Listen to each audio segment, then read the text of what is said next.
Hello friends, welcome to movie review of Gam Gam Ganesha. సినిమా చూసాక నా ఒపీనియన్ చెప్పాలంటే is a good film. I mean decent film. మరీ బాగుందని చెప్పలేము, అసలు బాగలేదని చెప్పలేము. Just okay movie. కథ విషయానికి వస్తే ఇద్దరు స్నేహితులు హీరో అండ్ ఇమానియేలు చిన్నప్పటి నుంచి కూడా చిన్న చిన్న దొంగతనాలు చేస్తూ వచ్చారు. చిన్న దొంగతనాలు చేస్తుంటే మనీ సరిపోవటం లేదని ఒకసారి పెద్ద దొంగతనానికి వెళ్తారు. అయితే ఈ స్టోరీలో గణేశుడి విగ్రహం కూడా ఒక భాగమైంది. మరి ఆ పెద్ద దొంగతనానికి ఆ విగ్రహానికి సంబంధం ఏమిటి, లాస్ట్ కి వాళ్ళ దొంగతనం సక్సెస్ అయిందా అనేదే ఈ మూవీ స్టోరీ.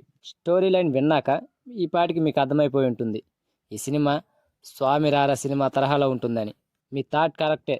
సేమ్ అలాంటి పాయింటే, అలాంటి కంటెంటే ఈ సినిమా కూడా.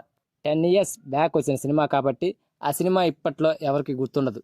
ఇప్పుడు ఈ సినిమాని చూస్తే ఆడియన్స్ ఖచ్చితంగా ఎంజాయ్ చేస్తారు. దాంతో అస్సలు పోల్చుకోలేరు.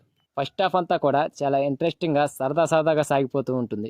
క్యారెక్టరైజేషన్స్, లవ్ స్టోరీ, చిన్న చిన్న థ్రిల్లింగ్ దొంగతనాలు ఇవన్నీ ఆకట్టుకుంటాయి. ఇక ఆ తర్వాత మెయిన్ ప్లాట్ రివీల్ అయ్యే సమయానికి ఇంటర్వెల్ సీన్ పడుతుంది. అక్కడ ఒక ట్విస్ట్, అది బాగుంటుంది. ఇక ఆ ట్విస్ట్ని సెకండ్ హాఫ్లో రివీల్ చేస్తారు. ఇక సెకండ్ హాఫ్ అంతా కూడా అక్కడక్కడ ట్విస్టులతో కాస్త కోస్తో ఆకట్టుకుంటుంది. కానీ ఫస్ట్ హాఫ్ ఉన్నంత రేంజ్లో సెకండ్ హాఫ్ అయితే అనిపించదు. ఇక ఇలాంటి సినిమాకి క్లైమాక్స్ మెయిన్ ప్లస్ కావాలి.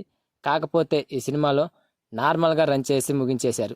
అక్కడక్కడ ఈ సినిమాలో జోక్స్ అయితే పేలాయి, ఆకట్టుకున్నాయి కూడా. మొత్తానికైతే ఒక థ్రిల్లింగ్ ఇంట్రెస్టింగ్ మూవీ చూసిన ఫీలింగ్ అయితే కలుగుతుంది. ఇక క్యారెక్టరైజేషన్స్ పరంగా చూసుకుంటే హీరో ఆనంద్ దేవరకొండ ఈ క్యారెక్టర్లో కరెక్ట్గా సెట్ అయ్యాడు. చాలా బాగా నటించాడు కూడా. ఎమోషన్ సీన్స్లో కూడా చాలా బాగా నటించాడు. ఇక జబర్దస్త్ ఇమానియేల్ హీరో పక్కన క్యారెక్టర్ ఆర్టిస్ట్గా సెట్ అయ్యాడు. ఇక హీరోయిన్స్కి చెప్పుకోదగ్గ క్యారెక్టర్ అయితే పర్లేదనిపిస్తుంది. ఇక చైతన్య అందించిన బీజిఎం మ్యూజిక్ ఆకట్టుకుంది. సినిమాటోగ్రఫీ అండ్ ఎడిటింగ్ బాగుంది. డైరెక్టర్ అయితే సినిమాపై ఇంకాస్త దృష్టి పెట్టాలనిపిస్తుంది. బట్ ఓవరాల్గా అయితే ఓకే.